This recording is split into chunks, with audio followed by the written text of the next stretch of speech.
Okay चलिए अब बात करते हैं बिग मार्केट वॉइसेस में। आज हमारे साथ हैं प्रकाश दीवान डॉट इन के प्रकाश दीवान। Prakash ji good afternoon. मुंबई में बुरा हाल है, तो आप या तो हिमाचल में या गोवा में, बताइए किस किस जगह इस समय। नहीं नहीं, गोवा में हूँ। बट ऐसा है, मुंबई का हाल जैसा भी है उस वजह से नहीं। हम्म। मैं तो मतलब मजबूरी है, गोवा में ऑप्शन यही है मेरे पास कि गोवा में रहो या पहाड़ों में चले जाओ।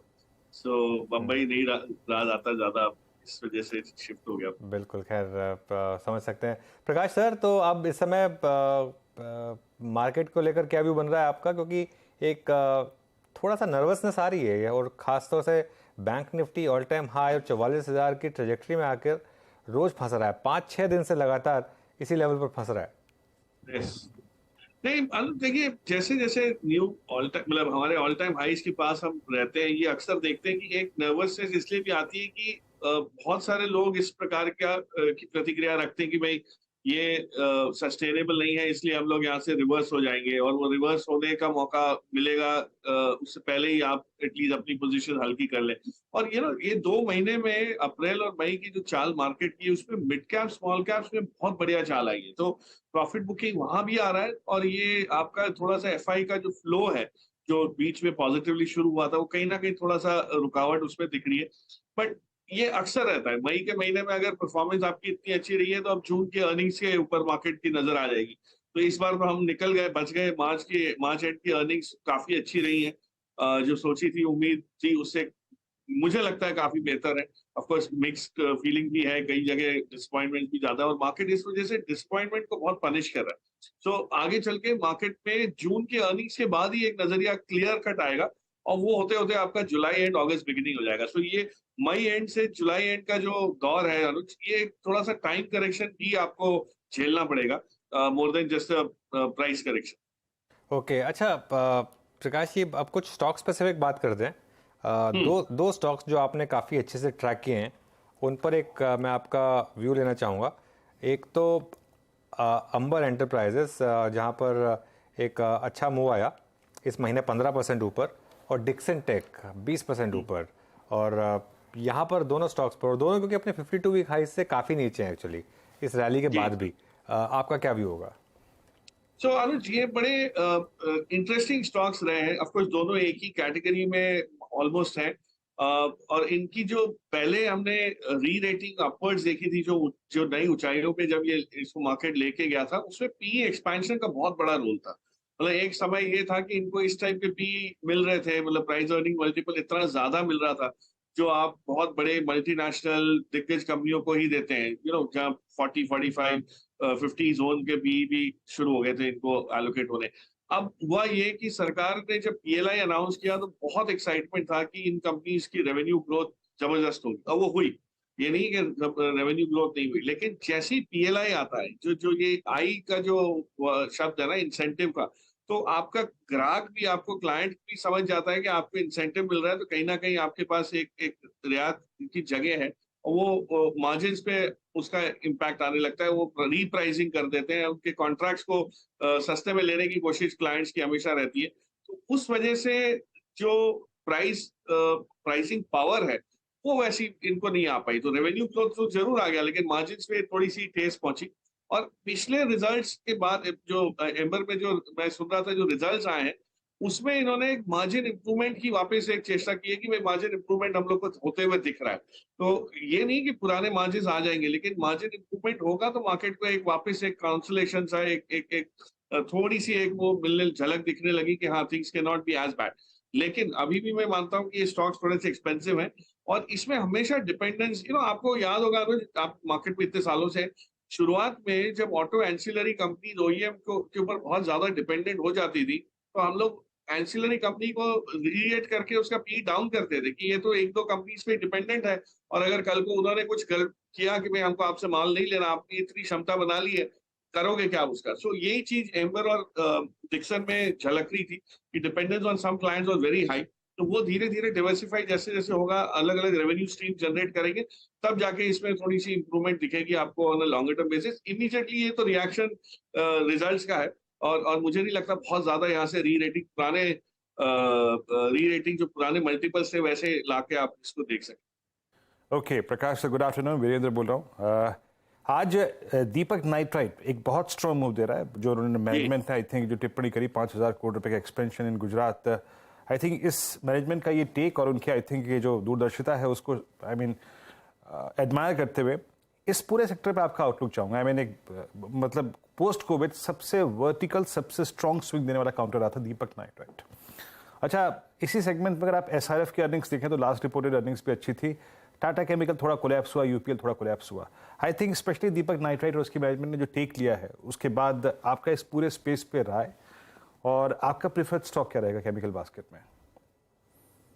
आप सही बोले। आपकी जो पैंडेमिक के बाद रिकवरी हमने देखी, जिन जिन सेगमेंट्स में गिने चुने सेगमेंट्स थे, कोई खास ऐसा नहीं था कि ओवरऑल रिकवरी इमीडिएट आ गई थी। वहां पे जो चाइना प्लस का जो हम लोग सुनते आए हैं और जो बिजनेसेस, जो केमिकल बिजनेसेस वर्टिकली इंटीग्रेटेड थे, यानी रॉ मटेरियल से लेके अपना फाइनल प्रोडक्ट की जो जो चेन होती है उसमें काफी हद तक वो क्षमता धारण करते थे, तो वहां पे आपको इंप्रूवमेंट या री रेटिंग अच्छी होती हुई दिखी। चाहे वो दीपक नाइट्राइट हो, आरती इंडस्ट्री हो, एसआरएफ हो, तो ये जो बड़े केमिकल प्लेयर्स थे जिनके पास क्रिटिकल सप्लाईज की जो क्षमता थी, तो वो डिपेंडेंस उन पे क्लाइंट्स की हमेशा रहती थी, तो उनके पास प्राइसिंग पावर रही और उन्होंने अपना काम कारोबार जो है बहुत जल्दी संवार लिया। पैंडेमिक का असर इतना उसमें होने नहीं दिया। अब क्या हुआ है, उसके बाद एक थोड़ा सा स्लो डाउन ग्लोबल डिमांड में आपने देखना शुरू किया, और वो हुआ था यूक्रेन और रशिया के युद्ध को लेके या दूसरे फैक्टर्स जो थे सारे। तो यूरोप में जब ठंडा पड़ा यूरोप का मार्केट, तो थोड़ी सी डिमांड कॉन्ट्रैक्शन की असर आपको इन सभी के रेवेन्यूज पे दिखी है। तो आप देखेंगे सभी के बिजनेसेस में रेवेन्यू थोड़ा सा स्टैग्नेट हुआ। अभी जो अनाउंसमेंट दीपक नाइट्राइट ने किया है वो आगे चल के 5,000 करोड़ सरकार के साथ गुजरात में, खास करके दहेज वापी साइड में इन्होंने जो नया निवेश करने की बात की है, उसमें फिनोलिक्स करके एक सेगमेंट है जो बहुत प्रॉमिसिंग हो सकती है, क्योंकि अभी भी उसका ज्यादातर इंपोर्ट होता है और यहाँ पे हम लोग अगर बनाने लगेंगे तो उसके आगे के डेरिवेटिव जो प्रोडक्ट्स उससे बन सकते हैं वो बहुत बहुत ही उम्दा बन सकते हैं। तो मेरे हिसाब से जगह तो बहुत है, पर देखिए इसमें इसमें मेरे को एक चीज समझनी है कि ये सारे स्टॉक्स का ना एक एक फेज आता है, ग्रोथ फेज आता है और फिर कंसोलिडेशन फेज आता है। मुझे लगता है अभी भी केमिकल्स में कंसोलिडेशन फेज जारी है। मैं नहीं समझता कि बहुत ज्यादा चेंज आया है। अगर इसमें कोई आपको नीश सेगमेंट पकड़ना, ऑफकोर्स दीपक, आरती, एसआरएफ, ये बहुत बड़े बड़े प्लेयर्स हैं जिनका प्रोडक्ट पोर्टफोलियो इतना बड़ा रहता है। बट अगर आप फोकस उसमें देखें केमिकल्स में, तो टायर कंपनीज को सप्लाई करने वाली एक कंपनी है जो कार्बन ब्लैक बनाती है। मैं फिलिप्स कार्बन ब्लैक की बात कर रहा हूँ। आप उसको देखिए, उनके पास जो क्षमता है, जो डिमांड है, और आज हम आपके चैनल पे मैं सुन रहा था अपोलो टायर्स की कई बार चर्चा हुई, टायर सेक्टर को एक एक एक रिवाइवल सा एक्सपेक्टेड है दिखना। तो ऐसी कंपनीज में आप लॉक करिए अपना पैसा जहां पे बहुत क्लियर विजिबिलिटी ऑफ डिमांड है, आपके पास प्राइसिंग पावर है और कंपनी के पास क्षमता है उस डिमांड को केटर करने की। तो ये इस टाइप का कॉम्बिनेशन अगर आप लेंगे तो छोटी कंपनी क्वालिफाई करेंगी, बड़ी कंपनी थोड़ी सी अभी ओवर कैपेसिटी वाले जोन में चल रही है। तो मैं नहीं समझता कि इतना बहुत ज्यादा फर्क पड़ जाएगा इमीडिएट बेसिस पे, इसमें कोई प्राइस हाइक आपको मतलब शेयर के भाव में बहुत ज्यादा तब्दीली दिखेगी। थोड़ा सा पेशेंस रखिए, टाइम करेक्शन या कंसोलिडेशन का जो फेज है और जारी रह सकता। अच्छा प्रकाश सर, अब आज आप आए ना तो आपसे बात, मेरा मारुति पे बात करने का मन कर रहा है। ये आपकी कन्विक्शन लिस्ट में रहा है और मुझे याद है अच्छी तरीके से जिस दिन जिमनी का लॉन्च था उस दिन हमारी बात भी हुई थी। अब मैं मतलब क्योंकि मैं थोड़े से ऑटो एक्सपर्ट्स को सुनता रहता हूँ और देखता रहता हूँ, फ्रॉन्क्स को अच्छा रिस्पॉन्स मिल रहा है। आई थिंक एक अच्छी गाड़ी, उन्होंने इसको बहुत एक सोफेस्टिकेटेड या फिर बहुत ही, अगर आप देखें जैसे फीचर्स डोमिनेटेड गाड़ी नहीं बनाया, प्राइसिंग को थोड़ा सा उन्होंने इस पर खेला है। आपका व्यू फ्रॉन्क्स के इस लॉन्च पे और जिमनी के लॉन्च पे, और मतलब कैसा रिस्पांस मिल रहा है और आपका टेक एट 9269? आई थिंक देखिए मारुति में ऐसा है कि जो मतलब जो ताकत इस कंपनी के पास है उसका अभी तक आपने ट्रांसलेशन मार्केट में होते हुए देखा नहीं है। उसका रीजन ये है कि इन्होंने समय लगाया अपने आप को नए फेज में, ग्रोथ फेज में, नए स्केल में आने के लिए। इन्होंने इतने सारे प्लान्स बनाए और ऑलरेडी एक नई क्षमता का अनाउंसमेंट भी पिछली तिमाही के नतीजों के साथ साथ करा है। कंपनी कोशिश क्या कर रही है, ये दूसरे कॉम्पिटिटर से अपने आप को इतना बड़ा बनाने की कोशिश कर रही है कि इनको फिर छोटे मोटे लॉन्चेस जो दूसरे लोग करते रहे, मार्केट डेंट करते रहे, उनका मार्केट शेयर, उससे कोई फर्क नहीं पड़ेगा। अब फ्रॉन्क्स को देख लीजिए आप, इन्होंने किया क्या है कि किया मोटर्स ने जो सेगमेंट को केटर करने की कोशिश की और जो मार्केट शेयर हासिल भी किया है, और Hyundai की छोटे एसयूवी सेगमेंट जो थी वेन्यू करके जो है, उसमें इन्होंने जो बार खाया था, उसको इन्होंने बहुत क्लियरली वो किया। तो एक एक सेगमेंट वाइज इन्होंने अपने प्रोडक्ट्स पोजीशन करने शुरू किए कि हाँ देखिए कौन प्लेयर्स वहां compete कर रहे हैं, उनके सामने हम अपना प्रोडक्ट लॉन्च करेंगे, अच्छी प्राइसिंग पे देंगे, अट्रैक्टिव प्राइसिंग पे, और हमारा डिस्ट्रीब्यूशन नेटवर्क रिलायबिलिटी तो है ही है। सो फ्रॉम दैट पर्सपेक्टिव जैसे जैसे ये एसयूवी पोर्टफोलियो को अपना भरते जाएंगे, जो गैप्स हैं, आप देखेंगे CNG and SUV as a combination जो है, it will work very favourably for them. और ये एक जिस दिन 50, 51, 52% market share, overall market share पे आ जाएंगे, आप इनकी इनकी क्षमता को देखते हुए मुझे नहीं लगता कि इनको कोई रोक पाएगा in terms of becoming one of the best global place. तो वो सब कुछ है इसमें, बट थोड़ी पेशेंस रहेगी क्योंकि ये सब चीजों में समय लगता है। बट अभी भी आई एम वेरी पॉजिटिव। और एज ए डिस्क्लेमर, मारुति में तो आईपीओ के समय से मेरे पास शेयर्स हैं और बहुत पसंदीदा शेयर्स हैं, क्योंकि ग्रोथ स्टोरी इतनी उम्दा रही है इसमें इतने सालों की। सो आई वुड बिलीव अभी भी जगह है। और जिम्नी का रिस्पांस तो अभी आना बाकी है। आपने सिर्फ अभी टेस्ट ड्राइव होते हुए थोड़ी बहुत डीलरशिप्स पे देखी है, लेकिन रोड पे जब लोग देखेंगे, लोगों को यूज करते हुए देखेंगे, फीडबैक आएगा, तो I think it will become much bigger as a blockbuster product. अच्छा, बैंक निफ्टी डे लो पर 43,650 के लेवल पर इस समय 300 पॉइंट नीचे। हालांकि निफ्टी अभी भी डे लो को डिफेंड कर रहा है, लेकिन बैंक निफ्टी ने अभी भी इंटर डे लो बनाया और उसका पूरा का पूरा भार जो है दो स्टॉक्स के जिनमें HDFC बैंक और ICICI bank. HDFC bank day low पर अब करीब करीब 1.5% नीचे और ICICI बैंक करीब करीब 1% नीचे। अच्छा प्रकाश सर, आप कोई नया स्टॉक बताइए। पहले आपने कितने अच्छे अच्छे स्टॉक बताए थे, एम्बर, टेस्टी बाइट, मतलब काफ़ी मल्टी बैगर्स निकाले थे। कोई और स्टॉक जो आपके समय रेडार पर हो, जो अभी आप या तो आपने लिया हो या ले रहे हो या सोच रहे हो, स्टडी कर रहे हो? देखिए, I think as a market अगर आप देखें तो अपॉर्चुनिटीज जो है वो इतनी ऑफ कोर्स गिनी चुनी है, कोई खास नहीं, पर अपॉर्चुनिटीज इतनी साफ जाहिर हो जाती है। लेकिन कन्विक्शन तब आता है लोगों को जब भाव उसका बढ़ने लगता है, वॉल्यूम बढ़ने लगती है। और मुझे पसंद आता है वैसे शेयर जहाँ पे थोड़ी सी गतिविधि कम हो, वॉल्यूम और प्राइस मूवमेंट जो है, उस लिहाज से एक स्मॉल कैप कंपनी है, बहुत छोटी, 1500-1600 करोड़ मार्केट कैप की कंपनी है। अब ऑफ कोर्स टेस्टी बाइट भी एक जमाने में 350 करोड़ हुआ करती थी, आज 1500 पे भी है, लेकिन लगता है कि अभी भी बहुत प्रॉमिस है। ये जो कंपनी मैं रिसेंटली समझ के आया और जो देखा, ये बनाती है बहुत बहुत ही एक यूनिक प्रोडक्ट बनाती है, जो ग्लोबली इसको एस्टैब्लिश करता है as one of the leaders. और उसको हम लोग कहते हैं कोको बटर इक्विवेलेंट। अब ये आप थोड़ा सा इस पे 1 मिनट लूंगा ये समझाने के लिए, क्योंकि लोगों को कंपनी क्या करती है समझने में ज्यादा वो थोड़ा पेचीदा लगता है।